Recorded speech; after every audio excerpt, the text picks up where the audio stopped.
Expect more right now. You're watching Wave 3 News. Sex, money, and basketball. The University of Louisville reeling from accusations in a new book. A former card player and staff member paid this woman and others to dance and have sex with players and recruits. Good evening. I'm Shannon Kogan. Scott Reynolds is off. Tonight, there's already a major twist in this story. We're learning a major Indiana University booster used his personal media empire and status to publish and promote these damaging allegations. We have team coverage for you tonight. Sports director Kent Taylor with perspective moving forward. Kayla Vanover spoke with fans about the news tonight. But we begin with William Joy. What have you learned, William, about this book and the details it contains? Yeah, Shannon, these allegations came out today because this book titled Breaking the Cardinal Rules is expected to come out tomorrow. There are a lot of different moving parts to these claims that prostitutes were used to recruit players. So far, the university hasn't flat out denied the allegations, but has said it's shocked and it's investigating.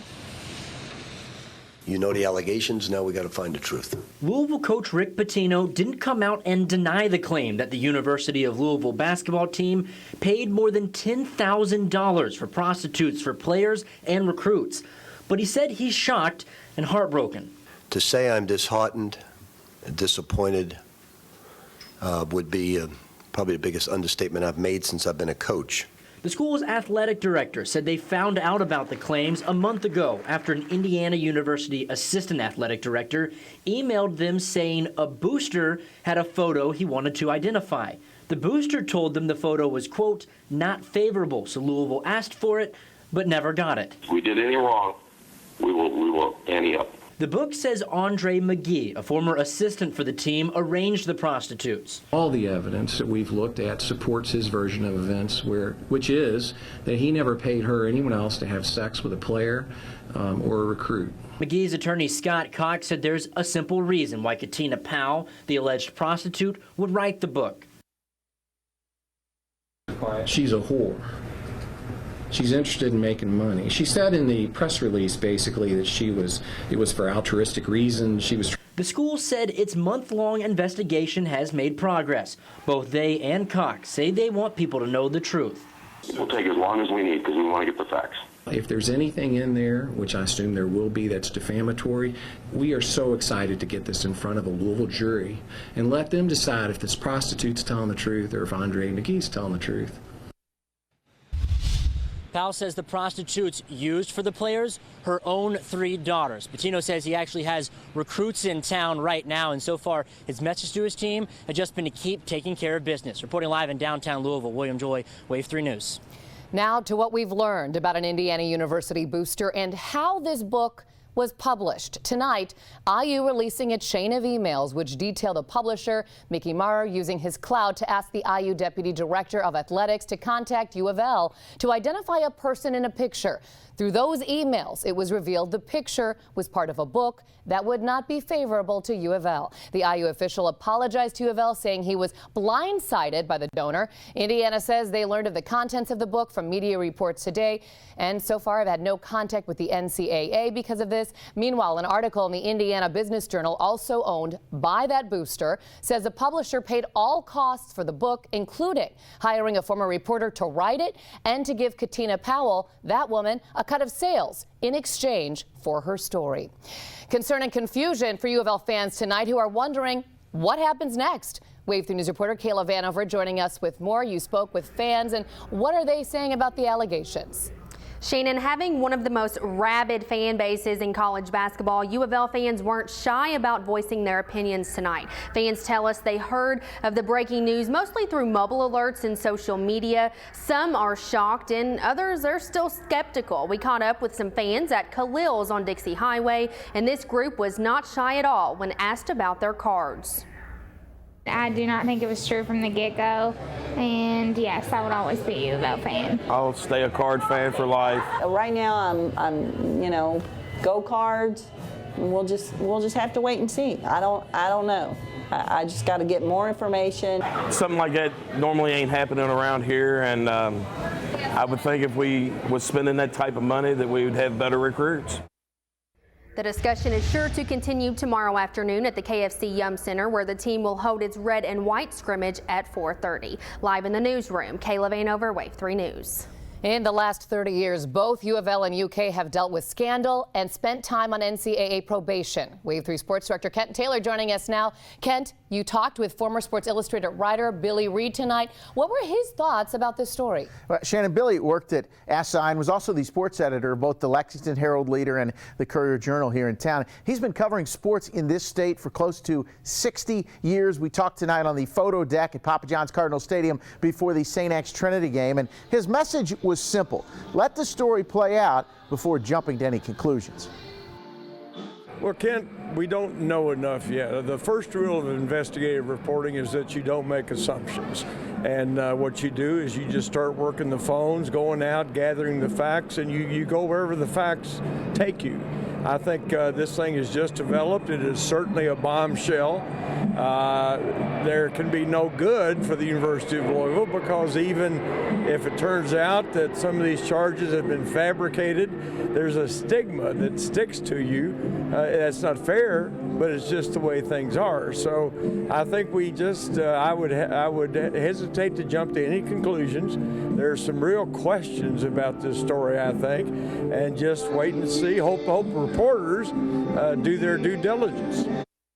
Reed added that the most important thing for U of L right now is complete transparency and openness with this investigation. He said that Tom Jurich's track record of NCAA compliance cannot be ignored in this story. Shannon? All right, Kent, and we do expect to find out so much more about this in the coming days, and we will be bringing you those updates on wave3.com and our Wave 3 News mobile app. So now's a great time to sign up for those push alerts from our free app so you're notified immediately when more information is available. Trust us here at Wave 3 News.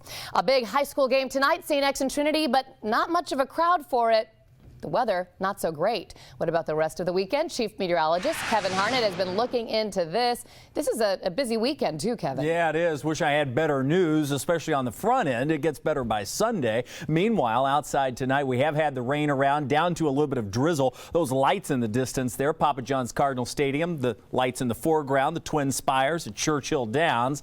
Temperatures around the area have been on the chilly side too. It's 50 degrees right now. Some places already in the upper 40s. Shelbyville mid-40s.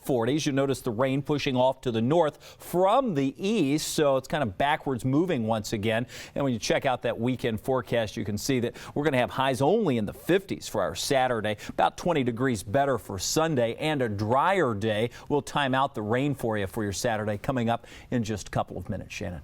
Thanks, Kevin. Earlier this week, Wave 3 News first brought you details about an arrest stemming from a theft in Holy Cross High School's parking lot.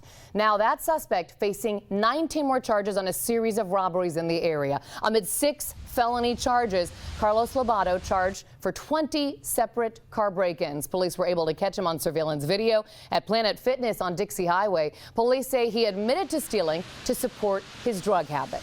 One victim says she was in the gym for just 10 minutes before finding her own car window busted. That makes me very upset. I have 2 kids that I'm, raising, and he is stealing from me to support his drug habit when really he probably just needs to have a job like I do. Police say Lobato has admitted to each count, including breaking into lockers and cars at Planet Fitness located on Dixie, Central Avenue, and in New Albany, and LA Fitness on Dixie and the YMCA on St. Andrews Church Road.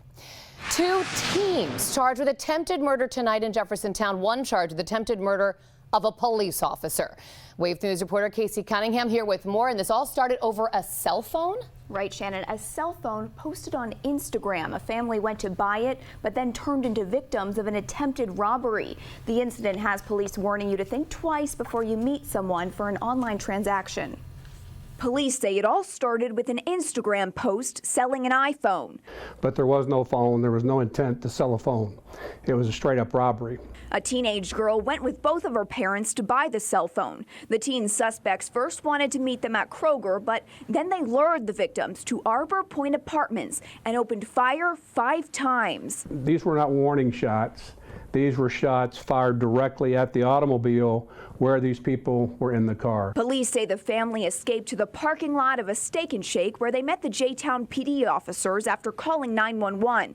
Police recognized the two 17-year-olds as repeat offenders and found one back at the apartments. After a chase, police say he tried to pull a stolen gun on the officer. The officer's taser didn't work, but he was able to wrestle the armed man to the ground. The police are often criticized for the action that they take. In this scenario, the officer showed great restraint. We have young males running around the streets with guns, attempting to shoot people, attempting to shoot the police. It's just a different world. The chief says the fact that no one was killed by gunfire Thursday night was pure luck, along with the officer's skill. And the department's challenges are growing in a community fueled by drug use. We have a tremendous appetite for heroin and drugs right now, so people are robbing people for $50 just to get their next high. Police say the suspect who tried to shoot the officer was just 2 months shy of 18 years old. These are serious charges, could have very easily resulted in death to this family, and I think they should be tried as adults. While no one was shot, one officer was injured in the chase. He fell down an embankment and was taken to the hospital with a shoulder injury. Live in the studio tonight, Casey Cunningham, Wave 3 News. A dreary, soggy night did not keep Trinity and St. X from playing yet another thriller. We will have highlights from the nation's biggest rivalry ahead in Touchdown Friday night. But first, the search for a cargo ship lost at sea as the East Coast prepares for Hurricane Joaquin. And be sure to download the Wave 3 News mobile app to stay on top of all of the latest developments out of U of L. It is free right now in your app store. A sweet little lady, a double-barrel shotgun, and 3 dead husbands. Becoming a cold-blooded killer. The unnerving police interrogation. Crime Watch Daily. Monday at 4, followed by Wave 3 News at 5. Join me live as the candidates for governor go toe-to-toe from Center College in Danville, Kentucky. The 2015 Governor's Debate, sponsored by AARP Kentucky. Download the Wave 3 News app or watch it live this Tuesday from 7 to 8 p.m. on Wave 3 News. Getting hurt in a car wreck is serious. After everything is said and done, the insurance company may make everything more complicated. I'm attorney Daryl Isaac, the Hammer. Call me. Calling the Hammer is a way to go down 458-1000. All right, be alert here. Peyton, I needed this big screen to show you the big toppings on the new Monster Toppings pizza. They're big, aren't they? Yeah, they're huge. But really? Now? Is this really happening? Up your game with our new Monster Toppings pizza, 33% larger than our large, with Monster-sized pepperoni and Italian sausage, just $12. Add garlic or cinnamon nuts for $5 more. Better ingredients, better pizza, better football. At thenewpapajohns.com. Join the millions who have already switched. We switched. And now we're streaming Netflix. Who knew Time Warner Cable's internet was so fast? Mom switched, and now we can watch our favorite shows together on demand. I switched, so I can connect to the internet just about anywhere with my free TWC Wi-Fi hotspots. Join the millions who switched to Time Warner Cable. For $89.99 a month, you'll get 30 meg internet and hundreds of HD channels. You'll also get unlimited calling across the U.S. and 34 other countries around the world. Call 1-844-343-7864. I switched. Now I have a free app that lets me watch TV whenever I have the time. For $89.99 a month, you'll get TV, internet, and phone. And if you call now, there's no risk, no contract, no catch, no kidding. I switched to Time Warner Cable and knew exactly when they were coming, thanks to their 1-hour appointment window. No wonder so many people have switched. Call now and get free installation, TV equipment, and Epix included. Call 1-844-343-7864. Over $300 million for accident victims that have called Daryl Isaacs. Call me. I'm attorney Daryl Isaacs, the Hammer. I've been tried and tested. Calling the Hammer is a way to go down 458-1000. Hurricane Joaquin now moving away from the Bahamas. Good news, it's on track to steer away from the U.S. mainland, but still no news tonight. on what's happened to the 33 people aboard a U.S. flagged container ship. It disappeared off the Bahamas. 28 Americans, 5 Poles on that ship. And the hurricane has also weakened from a Category 4 to a Category 3 storm. So that is also good news. And Chief Meteorologist Kevin Harnett is joining us right now. We have the St. James Court Art Show going on tomorrow, so a lot of people will be there. It started today. Yeah. I'm sure they didn't have a very good crowd. Yeah, there have been lots of groans about today's weather, and tomorrow I have a feeling more of the same because it's going to be similar. I'll go through the rain chance with you here in just a second. First off, you can see finally, better late than never, right? The rain is moving out. It's down to just some light rain and drizzle south of Louisville. The steadier showers off to our north. You can see from the SkyTrack camera network out of Churchill Downs here, still showing a few areas of drizzle. That temperature, it's cool, 50 degrees outside right now. You add to that a north-northeast breeze at about 15 miles an hour. Feels even cooler. That is the low so far today. We've picked up a half an inch of rain, and our high today wasn't much better at 59 degrees. Some areas already in the 40s. Look at Shelbyville down to 46. Carrollton, Salem down to 48. Likewise at Hardinsburg, Fort Knox, E-Town. Everybody else pretty close to that same number. We're looking at a cloudy sky, that area of rain lifting to the north and moving northwest. That's going to be moving out of our area. Again, just a little bit of light rain and drizzle across southern Kentucky at this point. Could still be moving through during the overnight hours. Renewed chance of rain coming our way tomorrow. An area of low pressure has been causing the problems across the East Coast. Raleigh, very wet tonight. They'll see another round of showers push through early tomorrow, but then that rain chance sort of starts to tilt a little bit more west to east, and that should take the heaviest rain just south of Raleigh. Good news for the U of L football game there, should that pan out like that. We do have our eyes on Joaquin. This storm lifting away from the Bahamas, as Shannon pointed out, and slowly weakening, will not make landfall in the United States. But it is kind of prohibiting that area of low pressure from moving very much, which is still causing some tremendous amount of rainfall. This evening we'll contend with a few showers, especially north of us, and then drizzle overnight. The low temperature is not going to go much lower than we are now. Many areas will be in the 40s in the suburbs. We'll stay upper 40s to near 50 here in Louisville. Saturday, cool, breezy, still a few showers. The high temperature, only 57. It'll be kind of a cool, dreary day Saturday. We'll top out 20 degrees better on Sunday at 77, upper 70s to low 80s. Take us into the middle and latter part of next week. Let me break down Saturday's rain chance. Made some adjustments here. I'll point out that rain chance starts to go up mid to late morning, peaks out in the early afternoon, and then tapers back off. So if you're making plans, that should give you an idea of what to expect as far as the rainfall forecast is concerned. Again, just kind of a cool, damp, dreary day Saturday. It does get better, but not until Sunday. So Shannon, you pointed out St. James Court Art Show. We have Oktoberfest up in Seymour, a number of other things going on, and Sunday will be the pick of the weekend. So that's the day to head out tomorrow to stay home. yeah, that's what I'll be doing. Saying. All right, thanks, Kevin. Ken Taylor joining us right now. Big night for football. Have a good night. Now, with Wave3.com and the Wave 3 News mobile app, you always have breaking news and breaking weather right where you are. Sponsored by Bryant Heating and Cooling. No overtime after hours or weekends. This week on Kentucky One Health Break, Dr. Daryl Kalin talks about recognizing and managing concussions.